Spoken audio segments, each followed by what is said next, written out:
Hello दोस्तों, आपका स्वागत है हमारे यूट्यूब चैनल पर। तो आज हम लोग सीखने वाले हैं फ्लेमिंग का बाम हस्त नियम। इसे इंग्लिश में फ्लेमिंग लेफ्ट हैंड रूल कहते हैं। इसे ट्रिक के माध्यम से हम लोग याद करेंगे। पहले हम लोग फ्लेमिंग बाम हस्त नियम का परिभाषा पढ़ेंगे, उसके बाद हम आपको चित्र पर समझाएंगे कि फ्लेमिंग बाम हस्त नियम होता है क्या। उसके बाद हम आपको ट्रिक इसका याद करवा देंगे कि ट्रिक के माध्यम से आप फ्लेमिंग बाम हस्त नियम का जो परिभाषा है वो बना सकते हैं। तो चलिए हम लोग देखते हैं इसका परिभाषा फ्लेमिंग बाम हस्त नियम का। तो देखिए, यही परिभाषा है फ्लेमिंग बाम हस्त नियम का।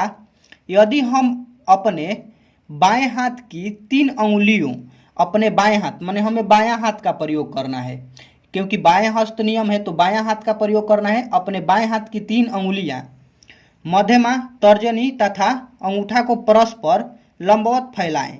देखिए, आपको हम बता देते हैं कि यह 3 अंगुली है। देखिए, ये अंगूठा है, यह तर्जनी है और यह मध्यमा है। इसे इस प्रकार से फैलाना है कि लंबवत फैले। लंबवत का मतलब कि यह तीनों 90 डिग्री की कोण बनाए। हम 90 डिग्री कोण बनाकर दिखा देते हैं आपको। देखिए, हम इस तरह से फैलाए हुए हैं कि यह जो है अंगूठा, यह तर्जनी के साथ 90 डिग्री का कोण बना रहा है। आइए देखिए, मध्यमा है जो, वह भी तर्जनी के साथ कितना डिग्री का, 90 डिग्री का कोण बना रहा है, लंबवत है। यहाँ पर देखिए 90 डिग्री का कोण बन रहा है। उसके बाद देखिए बोल रहा है कि जब लंबवत फैलाएं और यदि तर्जनी चुंबकीय क्षेत्र की दिशा तथा मध्यमा धारा की दिशा को दर्शाती है, तब अंगूठा धारावाही चालक पर लगे बल की दिशा को व्यक्त करेगा। जब हम परस्पर लंबवत फैलाएंगे तो जो तर्जनी अंगुली है, हमारी जो तर्जनी अंगुली है, यह तर्जनी अंगुली है, यह अंगूठा के पास वाली अंगुली है।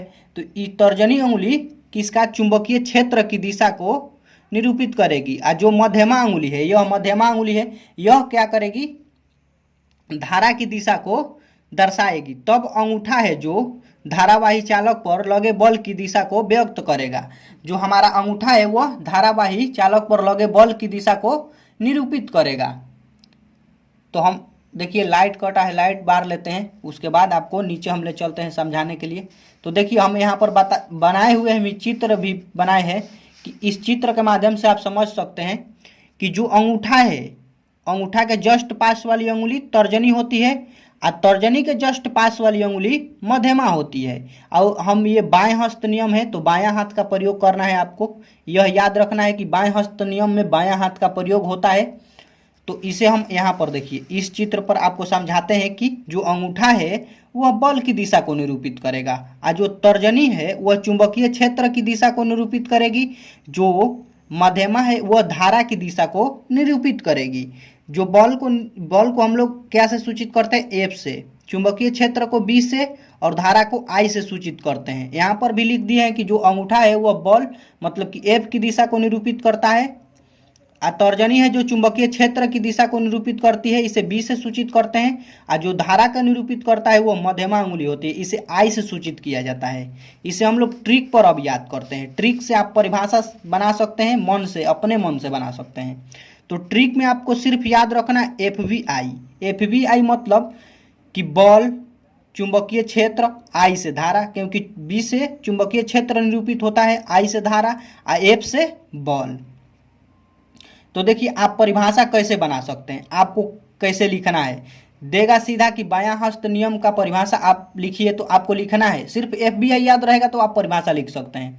आपको लिखना है कि हम अपने बाएं हाथ की 3 अंगुलियां इस तरह से परस्पर लंबवत फैलाएं कि जो मध्यमा है, जो अंगूठा है वह एफ मतलब कि एफ बी आई में के एफ का प्रयोग कीजिएगा पहले। जो अंगूठा है वह एफ माने बल की दिशा को निरूपित करेगा। और जो मध्यमा जो तर्जनी है, जो तर्जनी अंगुली है जो चुंबकीय क्षेत्र की दिशा को निरूपित करेगी, तथा जो हमारी मध्यमा अंगुली है वह धारा की दिशा को निरूपित करेगी। तो इस तरह से आप परिभाषा बना सकते हैं अपने मन से। सिर्फ आपको यह ट्रिक याद रहना चाहिए। तो लिख दीजिएगा कि यही होता है फ्लेमिंग बाम हस्त नियम।